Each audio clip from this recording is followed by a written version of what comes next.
मेरे प्यारे देशवासियों, प्रयागराज में महाकुंभ का श्री गणेश हो चुका है।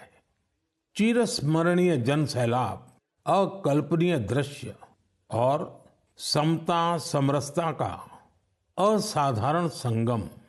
इस बार कुंभ में कई दिव्य योग भी बन रहे हैं।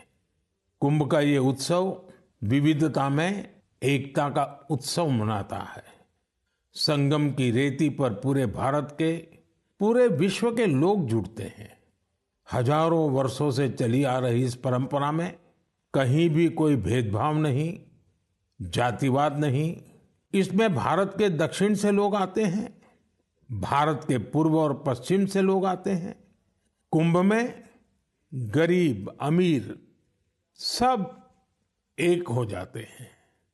सब लोग संगम में डुबकी लगाते हैं, एक साथ भंडारों में भोजन करते हैं, प्रसाद लेते हैं। तभी तो कुंभ एकता का महाकुंभ है।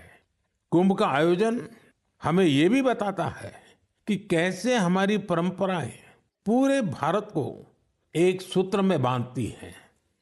उत्तर से दक्षिण तक मान्यताओं को मानने के तरीके एक जैसे ही हैं।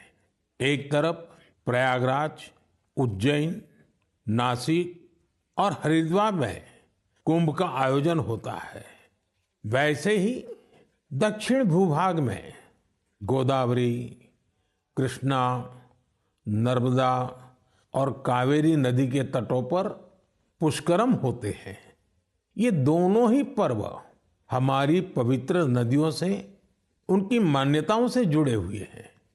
इसी तरह कुंभकोणम से तिरुक्कड़ियूर, कुड़वासल से तिरुचेरै अनेक ऐसे मंदिर हैं जिनकी परंपराएं कुंभ से जुड़ी हुई हैं। साथियों, इस बार आप सब ने देखा होगा कि कुंभ में युवाओं की भागीदारी बहुत व्यापक रूप में नजर आती है। और ये भी सच है कि जब युवा पीढ़ी अपनी सभ्यता के साथ गर्व के साथ जुड़ जाती है तो उसकी जड़ें और मजबूत होती हैं और तब उसका स्वर्णिम भविष्य भी सुनिश्चित हो जाता है। हम इस बार कुंभ के डिजिटल फुटप्रिंट्स भी इतने बड़े स्केल पर देख रहे हैं। कुंभ की ये वैश्विक लोकप्रियता हर भारतीय के लिए गर्व की बात है।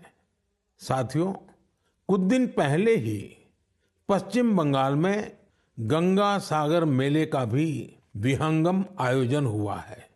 संक्रांति के पावन अवसर पर इस मेले में पूरी दुनिया से आए लाखों श्रद्धालुओं ने डुबकी लगाई है। कुंभ, पुष्करम और गंगा सागर मेला हमारे ये पर्व हमारे सामाजिक मेलजोल को, सद्भाव को, एकता को बढ़ाने वाले पर्व है। ये पर्व भारत के लोगों को भारत की परंपराओं से जोड़ते हैं और जैसे हमारे शास्त्रों ने संसार में धर्म, अर्थ, काम, मोक्ष चारों पर बल दिया है, वैसे ही हमारे पर्वों और परंपराएं भी आध्यात्मिक, सामाजिक, सांस्कृतिक और आर्थिक हर पक्ष को भी सशक्त करते हैं। साथियों, इस महीने हमने पौष शुक्ल द्वादशी के दिन रामलला के प्राण प्रतिष्ठा पर्व की पहली वर्षगांठ मनाई है। इस साल पौष शुक्ल द्वादशी 11 जनवरी को पड़ी थी। इस दिन लाखों राम भक्तों ने अयोध्या में रामलला के साक्षात दर्शन कर उनका आशीर्वाद दिया। प्राण प्रतिष्ठा की ये द्वादशी भारत की सांस्कृतिक चेतना की पुनः प्रतिष्ठा की द्वादशी है। इसलिए पौष शुक्ल द्वादशी का ये दिन एक तरह से प्रतिष्ठा द्वादशी का दिन भी बन गया है।